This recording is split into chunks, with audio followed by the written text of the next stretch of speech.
But gun culture, ಈ ರಕ್ತ ರಾಜಕಾರಣ ಇದರ ಹರಿಕಾರರೇನೆ ಬಿಜೆಪಿಯ ಜನಾರ್ದನ್ ರೆಡ್ಡಿ ಹಾಗೆ ಶ್ರೀರಾಮುಲು ಅನ್ನುವ ಆರೋಪ ಕಾಂಗ್ರೆಸ್ನವರು, ಅದರಲ್ಲೂ ಇನ್ಕ್ಲೂಡಿಂಗ್ DCM DK ಶಿವಕುಮಾರ್ ಅವರ ಆದಿಯಾಗಿ ಮಾಡ್ತಲೇ ಇದ್ದಾರೆ.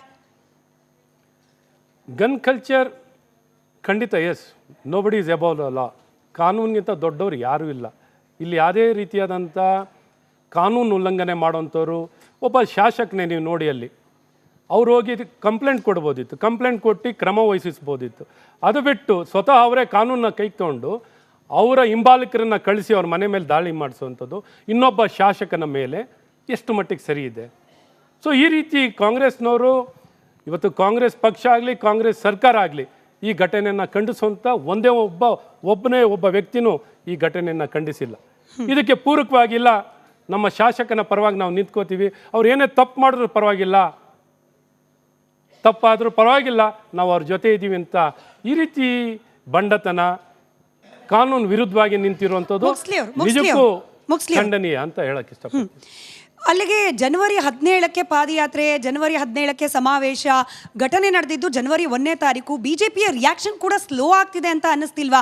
ಇದೇ ಬಳ್ಳಾರಿಯಲ್ಲಿ ತೊಡೆತಟ್ಟಿ ಪಾದಯಾತ್ರೆ ಮಾಡಿ ಹೋಗಿದ ಸಿದ್ದರಾಮಯ್ಯನವರು ಇಡೀ ಬಳ್ಳಾರಿಯಲ್ಲ ರಾಜ್ಯ ರಾಜಕಾರಣದ ದಿಕ್ಕನ್ನೇ ಬದಲಾಯಿಸಿಬಿಟ್ರು. ಒಂದು ಗೋಲ್ಡನ್ ಆಪರ್ಚುನಿಟಿ.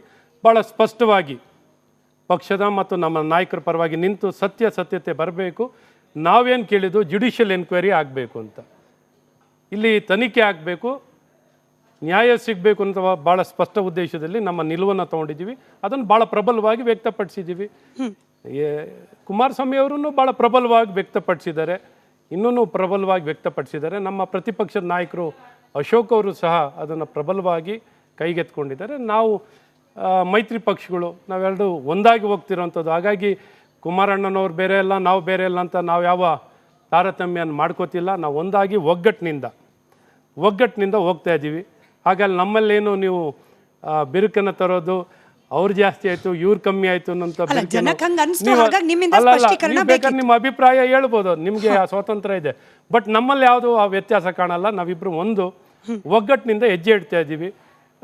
ಲೋಕಸಭಾ ಚುನಾವಣೆಯಲ್ಲೂ ನೀವು ನೋಡಿದ್ದೀರಾ, ಚೆನ್ನಾಗಿ ಪರ್ಫಾರ್ಮ್ ಮಾಡಿದ್ದೀವಿ, ಇನ್ನೂ ಚೆನ್ನಾಗಿ ಪರ್ಫಾರ್ಮ್ ಮಾಡಲಿಕ್ಕೆ ಅವಕಾಶ ಇದೆ ಅಂತ ಹೇಳೋದು. ಬಿಜೆಪಿ ವಿಷಯಗಳನ್ನು ಪಿಕ್ ಮಾಡೋದ್ರಲ್ಲಿ ಎಲ್ಲೋ ಎಡುತ್ತಾ ಇದೆ ಅನ್ನೋದಕ್ಕೆ ಇದೇ ಬಳ್ಳಾರಿಯ ಉದಾಹರಣೆ. ಜಮೀರ್ ಅಹಮದ್ ಖಾನ್ ಅವರು, ಜಿಲ್ಲಾ ಉಸ್ತುವಾರಿ ಸಚಿವರು, ನೇರವಾಗಿ ಮಾಧ್ಯಮಗಳ ಮುಂದೆ ಹೇಳ್ಬಿಡ್ತಾರೆ, ಸತೀಶ್ ರೆಡ್ಡಿ ಅವರ ಗನ್ಮ್ಯಾನ್ನಿಂದಲೇ ಹಾರಿದ ಬುಲೆಟ್ ನಮ್ಮ ಪಕ್ಷದ ಕಾರ್ಯಕರ್ತ ರಾಜಶೇಖರ್ ಪ್ರಾಣವನ್ನು ಕಳ್ಕೊಳ್ಳೋ ಹಾಗೆ ಮಾಡಿದ್ದು ಅಂತ ಹೇಳಿ. ಬಟ್ ಬಿಜೆಪಿ ಇದನ್ನು ಸ್ಟ್ರಾಂಗ್ ಆಗಿ ಎಲ್ಲಿ ಎತ್ತಿ ಹಿಡಿದ ರೀತಿಯಲ್ಲಿ ಕಾಣಿಸ್ಲಿಲ್ಲ. ನೋ ಡೌಟ್ ನೀವು ಜನಾರ್ದನ್ ರೆಡ್ಡಿ ಅವರಿಗೆ, ಶ್ರೀರಾಮುಲು ಅವರಿಗೆ ಬೆಂಬಲವಾಗಿ ನಿಂತಿದ್ದೀರಿ. But it's an crime act, ಒಬ್ಬ ವ್ಯಕ್ತಿಯ ಕೊಲೆ ಆಗಿದೆ, ಅದರ ಆರೋಪಿ ಇಂಥವರೇ ಅಂತ ಹೇಳಿ ಜಿಲ್ಲಾ ಉಸ್ತುವಾರಿ ಸಚಿವರೇ ಹೇಳ್ತಿದ್ದಾರೆ. ಬಟ್ ಬಿಜೆಪಿಗರಿಗೆ ಇನ್ನೂ ಆ ಕಾನ್ಫಿಡೆನ್ಸ್ ಬಂದಿಲ್ವಲ್ಲ ಹೇಳಲಿಕ್ಕೆ ಅಂತ. ಕಾನ್ಫಿಡೆಂಟಾಗಿ ಭಾಳ ಸ್ಪಷ್ಟವಾಗಿ ಹೇಳ್ತಾ ಇದ್ದೀವಿ. ಅದರಲ್ಲೇನು ಹಿಂದೆ ಮುಂದೆ ನೋಡೋವಂಥದ್ದೇನಿಲ್ಲ. ಕಾನೂನನ್ನ ಕೈಗೆ ತೊಗೊಂಡಿದ್ದಾರೆ. ಅಲ್ಲಿ ಒಂದು ಪ್ರೈವೇಟ್ ಆರ್ಮಿಯನ್ನು ಕಟ್ಟಿಕೊಂಡು ವ್ಯವಸ್ಥಿತವಾಗಿ ಏನು ಅಧಿಕಾರಿಗಳ ಸಹಕಾರದೊಂದಿಗೆ ಜನಾರ್ದನ್ ರೆಡ್ಡಿಯವ್ರ ಮೇಲೆ ದಾಳಿ ಮಾಡೋವಂಥದ್ದು, ಅವ್ರ ಮನೆ ನುಗ್ಗುವಂಥದ್ದು, ಅವ್ರ ಮನೆ ಮೇಲೆ ಗುಂಡಾರಿಸುವಂಥ ಕೆಲಸವನ್ನು ಮಾಡಿದ್ದಾರೆ. ಕಾನೂನನ್ನ ಕೈಗೆ ತೊಗೊಂಡಿದ್ದಾರೆ. ಸ್ವತಃ ಸತೀಶ್ ರೆಡ್ಡಿ ಅವರ ಗನ್ಮ್ಯಾನ್ ಏನು ಫೈರ್ ಆಗಿರೋಂಥ ಗನ್ನಿಂದ ಫೈರ್ ಆಗಿರುವಂಥ ಬುಲೆಟ್ನಿಂದನೇ ಒಬ್ಬ ಕಾರ್ಯಕರ್ತ ತೀರೋಗಿರುವಂಥದ್ದಿದೆ. ಸೊ ಹಾಗಾಗಿ ಭರತ್ ರೆಡ್ಡಿ ಅವರು ಒಬ್ಬ ಚುನಾಯಿತ ಪ್ರತಿನಿಧಿಯಾಗಿ, ಒಬ್ಬ ಕಾನೂನು ಮಾಡೋವಂಥವರಾಗಿ, ಕಾನೂನು ತರುವಂಥವರಾಗಿ, ಲಾ ಮೇಕರ್ ಆಗಿ ಸ್ವತಃ ಕಾನೂನನ್ನ ಕೈಗೆ ತೊಗೊಂಡಿರೋದನ್ನು ನಾವು ಸಂಪೂರ್ಣವಾಗಿ ಖಂಡಿಸಿ, ಅವರ ನೆರವಿಗೆ ಸರ್ಕಾರ ನೇರವಾಗಿ ಬಂದಿದೆ. ಸ್ವತಃ ಉಪಮುಖ್ಯಮಂತ್ರಿಗಳೇ ಹೇಳಿದ್ರು, ಖಂಡಿತ ನಮ್ಮ ಶಾಸಕರ ನೆರವಿಗೆ ಬರ್ತೀವಿ, ಅವ್ರ ತಪ್ಪು ಏನೇ ಇರಲಿ ನಾವು ಅವ್ರ ನೆರವಾಗಿರ್ತೀವಿ ಅಂತ ಭಾಳ ಸ್ಪಷ್ಟವಾಗಿ ಒಂದು ಸರ್ಕಾರವಾಗಿ ಮಾತಾಡಿರುವಂಥದ್ದನ್ನು ಸಹ ಖಂಡನೀಯ. ಹಾಗಾಗಿ ಇಲ್ಲಿ ನ್ಯಾಯಾಂಗ ತನಿಖೆ ಆಗಬೇಕು ಅಂತಲೂ ಭಾಳ ಸ್ಪಷ್ಟವಾಗಿ ಒತ್ತಾಯ ಮಾಡುವಂಥ ಕೆಲಸವನ್ನು ನಮ್ಮ ಪಕ್ಷದಿಂದ ಮಾಡಿದ್ವಿ. ಇವತ್ತು ಬಲವಾಗಿ ನಿಂತಿದ್ದೀವಿ. ಮತ್ತು ಬಳ್ಳಾರಿನಲ್ಲೇ ಕಾನೂನು ಸುವ್ಯವಸ್ಥೆಯ ವಿಚಾರದಲ್ಲಿ ಒಂದು ದೊಡ್ಡ ಸಮಾವೇಶನ ಮಾಡ್ತಾಯಿದ್ದೀವಿ.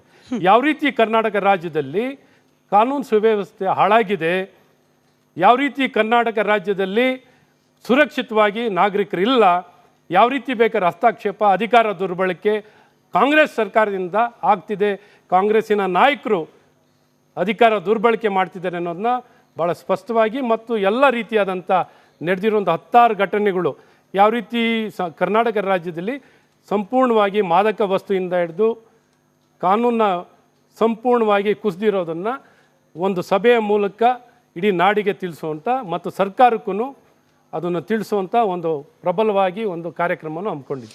ಬಟ್ ಗನ್ ಕಲ್ಚರು, ಈ ರಕ್ತ ರಾಜಕಾರಣ, ಇದರ ಹರಿಕಾರರೇನೆ ಬಿಜೆಪಿಯ ಜನಾರ್ದನ್ ರೆಡ್ಡಿ ಹಾಗೆ ಶ್ರೀರಾಮುಲು ಅನ್ನುವ ಆರೋಪ ಕಾಂಗ್ರೆಸ್ನವರು, ಅದರಲ್ಲೂ ಇನ್ಕ್ಲೂಡಿಂಗ್ DCM DK ಶಿವಕುಮಾರ್ ಅವರ ಆದಿಯಾಗಿ ಮಾಡ್ತಲೇ ಇದ್ದಾರೆ. ಗನ್ ಕಲ್ಚರ್ ಖಂಡಿತ yes, nobody is above the law. ಕಾನೂನಿಗಿಂತ ದೊಡ್ಡವರು ಯಾರೂ ಇಲ್ಲ. ಇಲ್ಲಿ ಯಾವುದೇ ರೀತಿಯಾದಂಥ ಕಾನೂನು ಉಲ್ಲಂಘನೆ ಮಾಡೋಂಥವ್ರು ಒಬ್ಬ ಶಾಸಕನೇ ನೀವು ನೋಡಿ, ಅಲ್ಲಿ ಅವ್ರು ಹೋಗಿ ಕಂಪ್ಲೇಂಟ್ ಕೊಡ್ಬೋದಿತ್ತು, ಕಂಪ್ಲೇಂಟ್ ಕೊಟ್ಟು ಕ್ರಮ ವಹಿಸಿಸ್ಬೋದಿತ್ತು. ಅದು ಬಿಟ್ಟು ಸ್ವತಃ ಅವರೇ ಕಾನೂನನ್ನ ಕೈಗೆ ತೊಗೊಂಡು ಅವರ ಹಿಂಬಾಲಕರನ್ನು ಕಳಿಸಿ ಅವ್ರ ಮನೆ ಮೇಲೆ ದಾಳಿ ಮಾಡಿಸುವಂಥದ್ದು ಇನ್ನೊಬ್ಬ ಶಾಸಕನ ಮೇಲೆ ಎಷ್ಟು ಮಟ್ಟಿಗೆ ಸರಿ ಇದೆ? ಸೊ ಈ ರೀತಿ ಕಾಂಗ್ರೆಸ್ನವರು ಇವತ್ತು ಕಾಂಗ್ರೆಸ್ ಪಕ್ಷ ಆಗಲಿ ಕಾಂಗ್ರೆಸ್ ಸರ್ಕಾರ ಆಗಲಿ ಈ ಘಟನೆಯನ್ನು ಖಂಡಿಸುವಂಥ ಒಬ್ಬನೇ ಒಬ್ಬ ವ್ಯಕ್ತಿನೂ ಈ ಘಟನೆಯನ್ನು ಖಂಡಿಸಿಲ್ಲ. ಇದಕ್ಕೆ ಪೂರಕವಾಗಿಲ್ಲ, ನಮ್ಮ ಶಾಸಕನ ಪರವಾಗಿ ನಾವು ನಿಂತ್ಕೋತೀವಿ, ಅವ್ರು ಏನೇ ತಪ್ಪು ಮಾಡಿದ್ರು ಪರವಾಗಿಲ್ಲ, ತಪ್ಪಾದರೂ ಪರವಾಗಿಲ್ಲ, ನಾವು ಅವ್ರ ಜೊತೆ ಇದ್ದೀವಿ ಅಂತ ಈ ರೀತಿ ಬಂಡತನ, ಕಾನೂನು ವಿರುದ್ಧವಾಗಿ ನಿಂತಿರುವಂಥದ್ದು ನಿಜಕ್ಕೂ ಖಂಡನೀಯ ಅಂತ ಹೇಳಕ್ಕೆ ಇಷ್ಟಪಡ್ತೀನಿ. ಅಲ್ಲಿಗೆ ಜನವರಿ 17ಕ್ಕೆ ಪಾದಯಾತ್ರೆ, ಜನವರಿ 17ಕ್ಕೆ ಸಮಾವೇಶ ಘಟನೆ ನಡೆದಿದ್ದು ಜನವರಿ 1ನೇ ತಾರೀಕು. ಬಿಜೆಪಿಯ ರಿಯಾಕ್ಷನ್ ಕೂಡ ಸ್ಲೋ ಆಗ್ತಿದೆ ಅಂತ ಅನ್ನಿಸ್ತಿಲ್ವಾ? ಇದೇ ಬಳ್ಳಾರಿಯಲ್ಲಿ ತೊಡೆತಟ್ಟಿ ಪಾದಯಾತ್ರೆ ಮಾಡಿ ಹೋಗಿದ ಸಿದ್ದರಾಮಯ್ಯನವರು ಇಡೀ ಬಳ್ಳಾರಿಯಲ್ಲ ರಾಜ್ಯ ರಾಜಕಾರಣದ ದಿಕ್ಕನ್ನೇ ಬದಲಾಯಿಸಿಬಿಟ್ರು. ಒಂದು ಗೋಲ್ಡನ್ ಆಪರ್ಚುನಿಟಿ ಬಿಜೆಪಿ ಕೈಯಲ್ಲಿದೆ, ಇದರಲ್ಲೂ ಕೂಡ ಮೀನಾಮೇಷ ಎಣಿಸ್ತಾ ಇದೆಯಾ? ಖಂಡಿತ ಇಲ್ಲ. ನೋಡಿ, ನಡೆದಿದ್ದ ಘಟನೆ ಹಿಂದಿನ ದಿನ ಸಾಯಂಕಾಲ, ಮಾರನೇ ದಿನ ಬೆಳಗ್ಗೆಗೆ ನಮ್ಮ ಅಧ್ಯಕ್ಷರು ಸನ್ಮಾನ್ಯ ಜನಾರ್ದನ್ ರೆಡ್ಡಿ ಅವ್ರನ್ನ ಅವರು ಸ್ವತಃ ಅವ್ರ ನಿವಾಸಕ್ಕೆ ಹೋಗಿ ಅವ್ರನ್ನ ಮಾತಾಡಿಸಿ ಎಲ್ಲ ರೀತಿಯಾದಂಥ ಮಾಹಿತಿ, ಬಿಕಾಸ್ ಏನು ಅಂದರೆ ಮಾಧ್ಯಮದಲ್ಲಿ ಬಂದಾದಮೇಲೆ ಸ್ವತಃ ಅವ್ರನ್ನ ಮಾತಾಡಿಸಿ ಮಾಹಿತಿಯನ್ನು ಕಲೆ ಹಾಕ್ಕೊಳ್ಬೇಕಿತ್ತು, ಮಾಹಿತಿಯನ್ನು ಪಡ್ಕೋಬೇಕಿತ್ತು. ಈ ಮಾಹಿತಿ ಪಡೆಯುವಂಥ ಕೆಲಸಗಳನ್ನು ಇವತ್ತು ನಮ್ಮ ಅಧ್ಯಕ್ಷರು ಮಾಡಿ ಅದನ್ನು ಮಾಹಿತಿ ಪಡೆದ ತಕ್ಷಣವೇ ಪ್ರತಿಕ್ರಿಯೆಯನ್ನು ಕೊಟ್ಟು ಪತ್ರಿಕಾಗೋಷ್ಠಿಯನ್ನು ಮಾಡಿ ಸಂಪೂರ್ಣವಾಗಿ ಸರ್ಕಾರಕ್ಕೆ ಖಂಡಿಸುವ ಮೂಲಕ ಮತ್ತು ಕಾನೂನು ಸುವ್ಯವಸ್ಥೆ ಕುಸಿದಿರೋದ್ರ ಬಗ್ಗೆ ಮತ್ತು ಒಬ್ಬ ಅಮಾಯಕ ವ್ಯಕ್ತಿ, ಒಬ್ಬ ವಿಕ್ಟಿಮನ್ನು ಯಾರು ಮಾಡಿದ್ರು, ಅಲ್ಲಿರೋ IGPನ ಮತ್ತು SP ವಿಕ್ಟಿಮ್ ಮಾಡಿದ್ರು. ಸಂಪೂರ್ಣವಾಗಿ ವಿಷಾಂತರವನ್ನು ಮಾಡಲಿಕ್ಕೆ ಆ SP ಸಸ್ಪೆಂಡ್ ಆದಂಥ ವ್ಯಕ್ತಿನೂ ಆತ್ಮಹತ್ಯೆ ಮಾಡ್ಕೊಳ್ಳೋಂಥ ಪ್ರಯತ್ನ ಮಾಡಿರುವಂಥದ್ದಿದೆ. ಅಮಾಯಕ ವ್ಯಕ್ತಿ, ಅವನು ತಪ್ಪು ಮಾಡಿಲ್ಲ, ಆದರೆ ಆ ವ್ಯಕ್ತಿ ಮೇಲೆ ಕ್ರಮವನ್ನು ವಹಿಸಿ ಸಂಪೂರ್ಣವಾಗಿ ಈ ಕಾನೂನು ಸುವ್ಯವಸ್ಥೆ ಕುಸಿದಿರೋದಕ್ಕೆ ಅಧಿಕಾರಿ ಮೇಲೆ ಜವಾಬ್ದಾರಿಯನ್ನು ಹಾಕುವ ಮೂಲಕ ಎಲ್ಲೋ ಒಂದು ಕಡೆ ಶಾಸಕರನ್ನು, ಕಾಂಗ್ರೆಸ್ ನಾಯಕರುಗಳನ್ನು ಎಲ್ಲ ಒಂದು ಕಡೆ ರಕ್ಷಿಸುವಂಥ ಕೆಲಸಗಳನ್ನು ಇವತ್ತು ವ್ಯವಸ್ಥೆಯಿಂದ ಅಧಿಕಾರಿಗಳ ಮೇಲೆ ಏನು ತಮ್ಮ ಪ್ರಭಾವವನ್ನು ಬೀರಿ ಈ ರೀತಿ ಅಧಿಕಾರ ದುರ್ಬಳಕೆ ಇವತ್ತು ಕಾಂಗ್ರೆಸ್ ಸರ್ಕಾರದಿಂದ ಆಗಿರುವಂಥದ್ದಿದೆ. ಹಾಗಾಗಿ ಈ ವಿಚಾರವನ್ನು ಕೈ ಬಿಟ್ಟಿಲ್ಲ, ಕೈಗೆತ್ಕೊಂಡು ಯಾವ ರೀತಿ ಸರ್ಕಾರದ ನಡೆ ಆಗಿರುತ್ತೆ ಅನ್ನೋಂಥವು ನಾವು ಗಮನಿಸಬೇಕಿತ್ತು. ಸರ್ಕಾರಕ್ಕೆ ಆದಂಥ ಸಮಯ ಕೊಟ್ಟಿದ್ದು, ಇವತ್ತು ಸರ್ಕಾರ ಯಾವ ರೀತಿ ನಡೆಯನ್ನು ನೋಡಿ ಇದು ಸರಿಯಾಗಿಲ್ಲ ಅನ್ನೋಂಥದ್ದನ್ನ ಅರ್ಥಕೊಂಡು ಈಗ ನಾವು 17ನೇ ತಾರೀಕು ಈ ಕಾರ್ಯಕ್ರಮವನ್ನು ಬಳ್ಳಾರಿಯಲ್ಲಿ ಸಮಾವೇಶವನ್ನು ಮಾಡಿ ಇವತ್ತು ಜಾಗೃತಿಯನ್ನು ಮೂಡಿಸುವಂಥದ್ದು ಮತ್ತು ಸರ್ಕಾರಕ್ಕೂ ಸ್ಪಷ್ಟ ಮತ್ತು ಬಲವಾದ ಒಂದು ಸಂದೇಶವನ್ನು ಕೊಡಲಿಕ್ಕೆ ಪ್ರಯತ್ನವನ್ನು ಮಾಡಿ. ಈಗ ನಮ್ಮ ಆಡಿಯನ್ಸ್ ಕಡೆಯಿಂದನೂ ಪ್ರಶ್ನೆ ಬಂತು, ಹಾಗೆ ಜನರು ಕೂಡ ಮಾತನಾಡ್ತಿದ್ದಾರೆ. ಬಿಜೆಪಿ ನಾಯಕರು, ಅದರಲ್ಲೂ ಜನಾರ್ದನ್ ರೆಡ್ಡಿ, ಶ್ರೀರಾಮುಲು ಅವ್ರದ್ದೇನು ತಪ್ಪಿಲ್ವಾ? ಅವ್ರ ಮನೆಯಿಂದ ಕೂಡ ಬಾಲ್ಕನಿಯಿಂದ ಬುಲೆಟ್ ಫೈರ್ ಆಗಿರೋದಕ್ಕೆ ಸಾಕ್ಷ್ಯವಾಗಿ ದೃಶ್ಯಗಳು ಬರ್ತಾ ಇದೆ. ಮನೆಯಲ್ಲಿ ದೊಣ್ಣೆಗಳ ರಾಶಿ ರಿಪಬ್ಲಿಕ್ ಕನ್ನಡದಲ್ಲೇ ಸರಿಯಾಗಿದೆ. ಖಾರದ ಪುಡಿ ಇಟ್ಕೊಂಡು ಬಂದ ಮಹಿಳೆಯರು, ಲಾಂಗು ಮಚ್ಚು ಇಟ್ಕೊಂಡು ಬಂದ ಮಹಿಳೆಯರು, ಇವರೆಲ್ಲರೂ ಕೂಡ ಜನಾರ್ದನ್ ರೆಡ್ಡಿ ಬೆಂಬಲಿಗರು ಅನ್ನೋದು ವಿಡಿಯೋ ಸಾಕ್ಷ್ಯಗಳ ಸಮೇತ ಬೆಳಕಿಗೆ ಬರ್ತಾ ಇದೆ. So whom are you defending sir? ನೀವು ಯಾರನ್ನ ಡಿಫೆಂಡ್ ಮಾಡ್ಕೊಳ್ಳಿಕ್ಕೆ ಪಾದಯಾತ್ರೆ ಸಮಾವೇಶ ಮಾಡ್ತಿದ್ದೀರಿ? ಈಗ ಮನೆ ನುಗ್ಗಿರೋರು ಯಾರು? ಫೈರಿಂಗ್ ಮಾಡಿದವ್ರು ಯಾರು? ಹಲ್ಲೆ ಮಾಡ್ಲಿಕ್ಕೆ ಹೋದವ್ರು ಯಾರು? ಅಧಿಕಾರ ದುರ್ಬಳಕೆ ಮಾಡಿದವ್ರು ಯಾರು? ಎಲ್ಲ ಕಾಂಗ್ರೆಸ್ನವರೇ. ಸೊ ಇವತ್ತು ಅಧಿಕಾರ ದುರ್ಬಳಕೆಯನ್ನು ಮಾಡಿ ನಿಮ್ಮ ಮನೆಗೆ ನುಗ್ತಾ ಇದ್ದಾರೆ. ಆ ಮನೆಗೆ ನುಗ್ಗಿ ಮನೆ ಮೇಲೆ ಫೈರಿಂಗ್ ಮಾಡಿರೋವಂಥದ್ದು ಈ ಕಾಂಗ್ರೆಸ್ನವರೇ. ಹಾಗಾಗಿ ತಪ್ಪಿರೋದು ಸಂಪೂರ್ಣವಾಗಿ ಈ ಕಾಂಗ್ರೆಸ್ಸಿನ ನಾಯಕರು ಮತ್ತು ಶಾಸಕರ ಮೇಲೆ ಮತ್ತು ಅಧಿಕಾರಿಗಳು ಲೋಪ ಎದ್ದು ಕಾಣ್ತಿರುವಂಥದ್ದಿದೆ. ಇವಾಗ ತನಿಖೆಯನ್ನು ಮಾಡ್ತಿದ್ದಾರೆ, ತನಿಖೆ ಮಾಡಲಿ. ಇವತ್ತು ತನಿಖೆ ಮಾಡಲಿಕ್ಕೆ ನಮ್ಮ ಅಭ್ಯಂತರ ಏನಿಲ್ಲ. ತನಿಖೆಯನ್ನು ಜುಡಿಷಿಯಲ್ ಎನ್ಕ್ವೈರಿನೇ ಮಾಡಿ ಅಂತ ನಾವು ಕೇಳ್ಕೊಂಡಿದ್ದೀವಿ. ಇದು ಯಾವುದು ಮುಚ್ಚಾಕೋದು ಬೇಡ, ಜುಡಿಷಿಯಲ್ ಎನ್ಕ್ವೈರಿ ಆಗಲಿ ಅಂತ ನಮ್ಮ ಒತ್ತಾಯ ಆಗಿದೆ. ಇವ್ರದ್ದೇ ಆದ ರೀತಿಯಲ್ಲಿ ತನಿಖೆಯನ್ನು ಮಾಡಿಸ್ಲಿಕ್ಕೆ ಕೊಟ್ಟಿರೋವಂಥದ್ದು. ಅವರು ಮನೆ ಮುಂದೆ ಬಂದರು, ಬುಲೆಟ್ ಫೈರ್ ಮಾಡಿದ್ರು, ನಾವು ಅದಕ್ಕೆ ಲಾಂಗ್ ಇಟ್ಕೊಂಡು ಬಂದ್ವಿ, ಖಾರದ ಪುಡಿ ಎರಚಿದ್ವಿ, ಇದು ಸಮರ್ಥನೆ ಮಾಡ್ಕೊಳ್ಳೋದು ಸರಿನಾ ಅಂತ? ಈಗ ನಾನು ಯಾವುದು ಸಮರ್ಥನೆ ಮಾಡಲಿಕ್ಕೆ ಹೋಗಿಲ್ಲ. ಈಗ ವಿಚಾರ ಅಲ್ಲಿ ತನಿಖೆಯನ್ನು ತನಿಖೆ ಮಾಡಿದಾಗ ಮಾತ್ರ ನಾವು ಸ್ಪಷ್ಟವಾಗಿ ಇಲ್ಲಿ ನಮಗೆ ಕಂಡು ಬಂದಿದ್ದು ಭಾಳ ಸ್ಪಷ್ಟವಾಗಿ ಮನೆ ನುಗ್ಗಿ ದಾಳಿಯನ್ನು ಮಾಡಲಿಕ್ಕೆ ಹೊರಟವ್ರು ಯಾರು?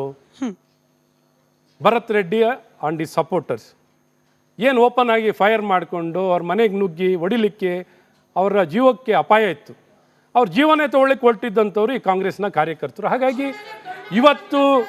ಇವತ್ತು ಕಣ್ಣಿನ ಮುಂದೆ ಇವತ್ತು ಅವ್ರ ಮನೆಗೆ ಉತ್ತರ ಕೇಳಿಸ್ಕೊಳ್ಳಿ. ಟ್ರೆಸ್ ಪಾಸಿಂಗ್ ಮಾಡ್ತಿರೋರು ಯಾರು? ಯಾರ ಆವರಣಕ್ಕೆ ಹೋಗಿದ್ದಾರೆ? ಯಾರ ಮನೆ ಒಳಗಡೆ ನುಗ್ಗಿದ್ದಾರೆ? ಇವ್ರು ಯಾರ ಅವ್ರ ಭರತ್ ರೆಡ್ಡಿ ಮನೆ ಹತ್ರ ಹೋಗಿದಾರಾ ಅಥವಾ ಅವ್ರು ಬೇರೆ ಇನ್ನೊಂದು ಸ್ಥಳಕ್ಕೆ ಹೋಗಿದಾರಾ?